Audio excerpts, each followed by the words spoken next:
Namaste and welcome to Viewpoint. So we've all seen that rather interesting conversation between Zelensky and Trump in the Oval Office, and clearly the mineral deal between the US and Ukraine had not been signed over there. There has been a lot of activity going on Twitter in all kinds of media circles, and Trump has made quite a lot of statements against Zelensky. Aid has stopped to Ukraine, but war is still raging on between Russia and Ukraine. So what's happening over here? Let's discuss on this in today's episode. We have with us Mr. Suresh Kochattil, a political research analyst. Namaste ji. Namaskar. So we've seen that a very interesting episode. We've seen, whoever were the diplomats along with Zelensky, they were having a face palm kind of a reaction. And it was quite unexpected. Things seem to be going well, and all of a sudden, everything after Vance gets in, everything seems to be off track. Zelensky had said something, and later on we've seen now he's kind of backtracked. He's again said, we need the United States support, and without you, we guys can't do it. So what exactly was going on in Zelensky's mind then? What happened now that is actually backtracked again? Three things basically. One was the minerals deal, which we know Zelensky didn't want to sign because he felt that his opposition politicians in Ukraine, which are gunning for him, some of whom he threw out of the country, he exiled them, they're coming back. They will use this as an excuse to poke fingers at him and bring down his vote in the next election whenever it is going to be held. But they also say his, the approval rating is quite less. Approval right now is a different thing, because at this point in time, tomorrow if there's nothing to eat, the same people will beat up Zelensky, which is what it's going to happen now. Second, Zelensky assumed that if he plays tough with the US, he will get a local audience, which you rightly said, which makes him very popular. Right. The third thing was he assumed that the European Union is going to support him, or the ex-NATO, whatever you want to call it. I call it ex-NATO deliberately because Trump any day might pull out of NATO now. So we'll support him and give him more missiles, and that is the word he used was, this war will go on and on and on, which President Trump didn't like. Because from starting he has been saying, and he's been saying it from the campaign time, so we should give credit to President Trump. It's not that overnight like he decided that I will end this war. He has been saying a lot of people are getting killed, entire generations are getting wiped out. Why should we have this war? Let's stop it. So he got Putin to agree to it, but Zelensky is not agreeing. Right. Zelensky wants to keep the war continuing because that is what he wants. Okay, one, he might lose the election, or even if he wins the election, he will have a country which is devastated. Right. It will take billions and billions, and according to the latest calculation, somewhere in the range of around $100 billion to $200 billion is what it would start to cost to start making Ukraine again. Right. Gaza, for example, on the other hand, Egypt's calculation, the back of the envelope is $56 billion to reconstruct Gaza. So you can imagine Gaza and Ukraine size-wise. Right. It's 4 times, 5 times, 6 times that size. So the damage is extensive in both ways. Right. The main problem with Ukraine was they were dependent on US intelligence more than the arms. Right. People assume that if US gives Javelin missiles or US gives more missiles, more bombs to 100 billion, 300 billion, it is the intelligence. US was using its intelligence to target Russia, which anyways always tracked. Right. Every Russian silo, every Russian missile movement, every Russian container being moved, US tracks it real time. Right. That intelligence was being shared with the NATO forces because they need to have a security clearance. So NATO is security cleared. Used to be shared with NATO, which shares with Ukraine on a real-time basis. Right. So anytime Russia is about to fire a missile, Ukraine gets a thing saying this latitude, this longitude is where the missile is going to come from. They hit before Russia can launch. Right. Now, that is gone. President Trump said, I'm not going to give you any more intelligence. And this was effective immediately post the meeting? Okay. Yes. So what happened was the next day onwards, Russia started raining missiles on Ukraine. And this doesn't really come in the news much. Yeah. Yesterday there was, or not in Indian news channels. Right. I was tracking all the Ukraine-based news channels and also the Europe-based news channels, and all of them are talking about this. Right. 200 to 300 cruise missile attacks on Ukraine, different Ukrainian cities. Russia is pushing its advantage so that as and when the ceasefire comes into effect, they will hold more territory, which they don't want to give back. Correct. So now Ukraine is stuck between a rock and a hard place because one, Ukraine doesn't have soldiers. Right. Most of its soldiers have been killed. Russia also has lost a lot of men, but Russia still has a huge army, huge population. They even have North Koreans coming. Yeah, everybody is ready to help them also for money's sake. But on the other hand, Ukraine, if you remember that conversation where actually Zelensky got very angry was Vance when he suggested that you're using conscripts off the street, you're picking people off. And Zelensky challenged him saying, how do you know? Did you come to Ukraine? There's actually a lot of videos on that as well. People being dragged in so that is, see, Vance gets intelligence briefing. Correct. Okay, it is not that he doesn't get. Along with Trump, he also gets briefing. So he knows what is happening. They all know what is happening. Possibly the entire drama was managed by both of them. Right. President Trump allowed Vance to freak out. And then, in return, Zelensky got angry and the entire thing went off the rails. Right. But who lost? It was Zelensky who lost. Now he's lost face because he had to come back and face the same Trump again and sign the deal and get possibly less than what it got last time. Correct. Correct. So the US logic is very clear. If my contractor is sitting in Ukraine digging out your minerals for the money I gave you for the war, at least for the next 10 years he's going to be there. Not him, the companies are going to be there. Russia is not going to attack that. And Russia will never attack them. Yeah. And you'll even say, I will put them in different locations so that Russia doesn't hit you. Right. Anyway, when the negotiations happen, when the ceasefire is signed off, all these things will come into effect. Russia is happy with where it is right now. It has got enough places, Donetsk. It has got a lot of countries around the thing, Belarus, everybody now shielding it from NATO. Right. Ukraine is not getting NATO membership. So that is also out. Right. So it's a lose-lose situation for Zelensky, and it's a win-win for Putin. Right. Because Putin wants the war to stop. And EU doesn't have money. EU says, I will give you $200 billion. Right. Whose money? Kiska baap ka paisa, as they say in Hindi. It is Russia's money. They're taking Russian money which is seized and giving it to Ukraine. Correct. Yeah. And worst part is Keir Starmer. I think he was made an absolute fool in this entire. But he wanted to show that he's a big statesman.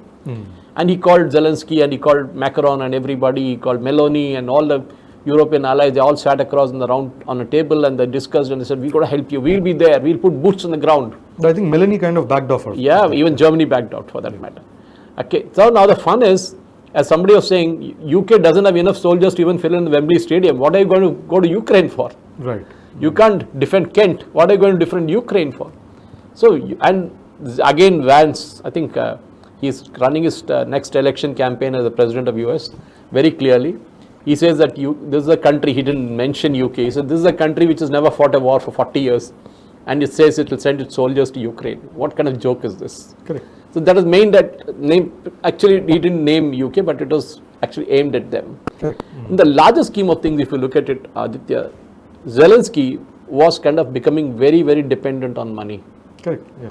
Okay, he was not fighting a war. He was more on information war.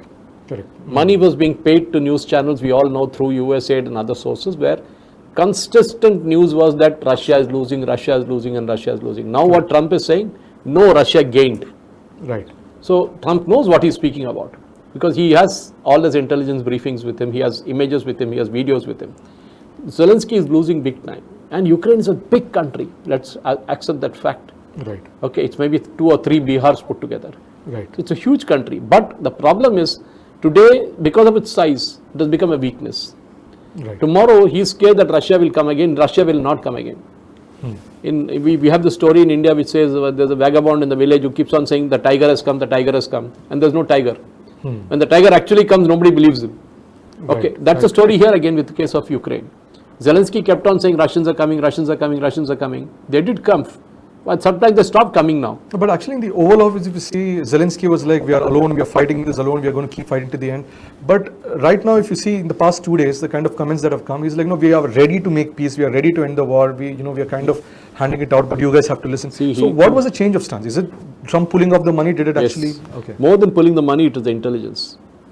Without intelligence, with arms, he'll still get it from UK and other places.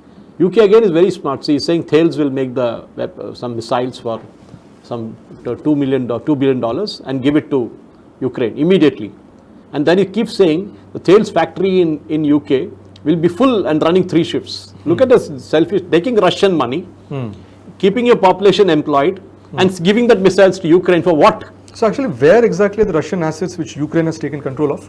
Ukraine has got no assets control. But then they're saying we'll take Russian assets and then we'll liquidate it. That assets you're talking about. It's a cash asset which are deposited in the banks. In the banks. Okay. Now what has happened, the European banks are warning UK and other countries that look, what you're doing is illegal. Tomorrow, no other country will deposit any money with UK or any European bank. Correct. They'll say tomorrow it can happen to us. Correct. So you need to trust your banking system. You put $100 billion in a UK bank. For example, India had its gold there all along. Correct. And suppose tomorrow we went to war with Pakistan, UK will say we are seizing your gold. Is that also why a lot of gold has been shipped back to India? Yeah, the gold that was there in the banks in UK, we put it there because during Chandrasekhar's era, when he was the Prime Minister, we had a huge problem with our foreign exchange. We had 2 weeks reserves to buy crude oil. So we had to put gold as a reserve to get money from them, and be it IMF or others for that matter. Now that we have got $600 billion in our foreign exchange, we can easily bring back the gold. We bought it back. Right. The problem is US is also pulling its gold from UK. Right. So the UK banks are stretched. And now what happens, suppose there is no gold there, everybody is going to make hell loose for them. Correct. Come on, guy, give me my gold, I've given you my gold. Same thing with the money. Tomorrow if US says, I'm going to lift all Russian sanctions, Russia will say, I need the money back. And the banks in Europe can't say, we will not give you money because the government took it. UK government took it. No, sorry, it loses all its credibility. So Zelensky lost that part of it. The money is what he was totally dependent on, and missiles from Europe. He was not bothered not getting it from America. America was about real-time intelligence, which Europe doesn't have it. That capability in Europe lost because over the last 30 years, Europe has not fought a war. Okay. Right. Whatever said and done, Russia has fought a war, Ukraine has fought a war, Correct. Iraq has fought a war, Afghanistan there was a war, but Afghanistan even now, according to Vance, it was US which was fighting there, and UK was just watching the fun. So that again is very demeaning on UK's performance as an army. They are a ragtag army as of now, equal to any African country. Right. But the problem with Zelensky is now that he doesn't have any cards left, to use President Trump's words. Correct. He doesn't have any cards left. The only thing honorably that he can do 1, 2, 3, 4, 5, 6 is 1, call for a ceasefire, agree for a surrender, Putin is ready. Russia holds its territory, Russia will not let go any territory that it got. That's very, very clear. Right. At the maximum, Russia might say, okay, take this, take that, because majority of the territories Russia is holding are Russian speaking. Right. When Ukraine had Ukrainian territory, there were Russian speaking people, but they were all driven out. There was an ethnic cleansing that happened to them. Second, he says, fine, I need to have security guarantees. Europe should forget this nonsense of boots on the ground. It does not going to work. Get the minerals deal signed, Russia will not come into Ukraine.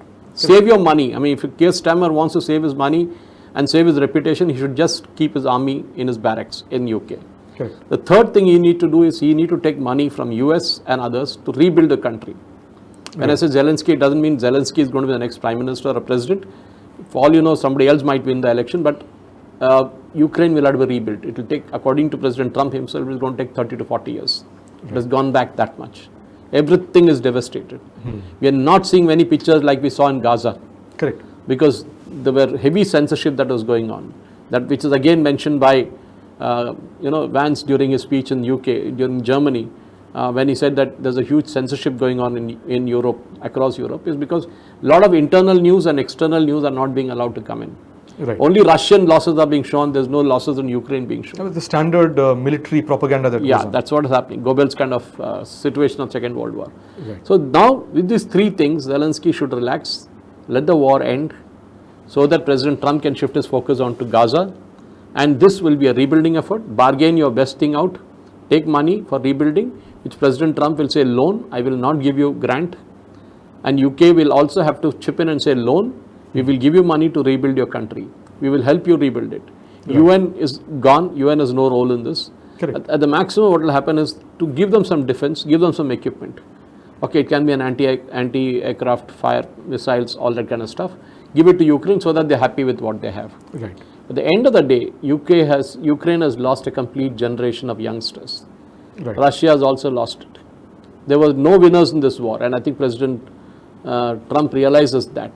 Even Prime Minister Modi said this before also, when he went to Ukraine and when he went to Russia, that this war cannot be ended on the battlefield. It will have to be across the table, and that's coming true. Correct. But that time President Trump was not there, it was Biden who was there. On the other hand, President Putin was very receptive to Prime Minister Modi. Correct. But when he came to Ukraine, Zelensky was very harsh with with Prime Minister Modi, because he said went and embraced a criminal and all that kind of stuff. Correct. Now, Zelensky, I don't know what face we'll have to show to the rest of the world. He will also have to embrace the same person again. Yes. Tomorrow he'll have to shake hands with Putin. And that will be the end of Zelensky. And after that, politically he will cease to exist. He might, as we know, bought a villa in Switzerland or got a lot of money transferred abroad. He doesn't know where the $100 billion given by US has gone. Right. So all that money has been siphoned off. So at the end of the day, as I say, you elect a comedian and you'll get a circus. Correct. Something similar happened in Ukraine. And over the next 3 weeks, I don't think President Trump will stretch it beyond that. Next 3 weeks, the deal will be signed, mineral deal, the ceasefire will come into effect, and President Trump is going to give you a guarantee for rebuilding Ukraine. These 3 things, in my opinion, will happen. Great. So thank you so much for your insights. And with this note, we end today's episode. So what do you think about the Russian-Ukraine war? What do you think about Trump's actions over here? Please comment below. We'll catch up again. Namaste and Jai Hind.